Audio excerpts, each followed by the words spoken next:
Go over to this side. Yeah, thanks.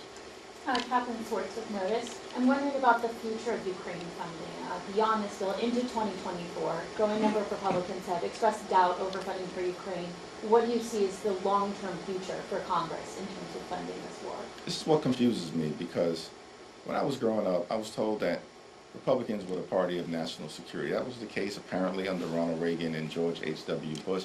It clearly is no longer the case, as evidenced by the fact that so many Republicans today voted against pay raises for our military and the National Defense Authorization Act.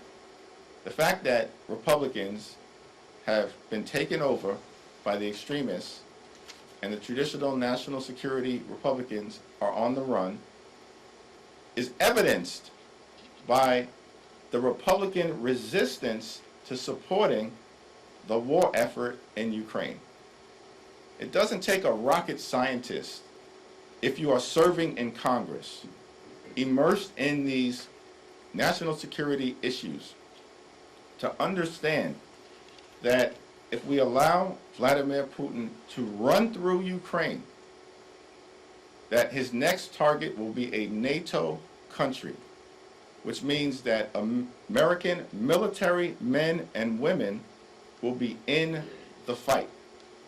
Not just our resources, American military men and women risking their lives consistent with our NATO obligations. My Republican colleagues have suggested that they don't have any clarity on the plan moving forward or the successes of Ukraine. The Ukrainian women and men have been incredibly courageous, incredibly brave, incredibly effective in pushing back against the Russian military and Vladimir Putin's aggression. Heading into this conflict, all of the prognosticators, including very sophisticated ones, were telling the world in February of 2022 that Russia's military was going to wipe out Ukraine and be in Kyiv in about a week. We are now approximately 22 months into this conflict, and here's what we know about Ukraine's success. Ukraine has captured 50% of the territory once held by Russia. It's now been recaptured by Ukraine. They have pushed back the Russian military, which, by the way, heading into this conflict was the fiercest, we believed, military in Europe.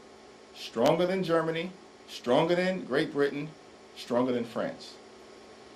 The bravery of the Ukrainian military, with support from the United States against great odds, has resulted in more than 300,000 casualties being inflicted on the Russian military. 300,000 in less than 2 years. More than half the Russian military has been wiped out. That's in America's national security interests, because we're a democracy. We push back against authoritarian dictators who threaten peace and stability in the world.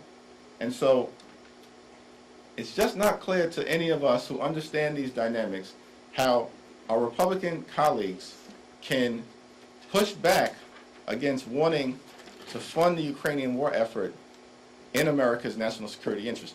The reason they are doing so, in my humble opinion, is that there is a pro-Putin caucus that has increasingly taken over the Republican Party. Here in the Congress, the pro-Putin caucus is led by Jim Jordan and Marjorie Taylor Greene. Outside of the Congress, the pro-Putin caucus in the Republican Party is led by Donald Trump and Tucker Carlson. They are undermining America's national security in order to elevate Vladimir Putin. That's shameful.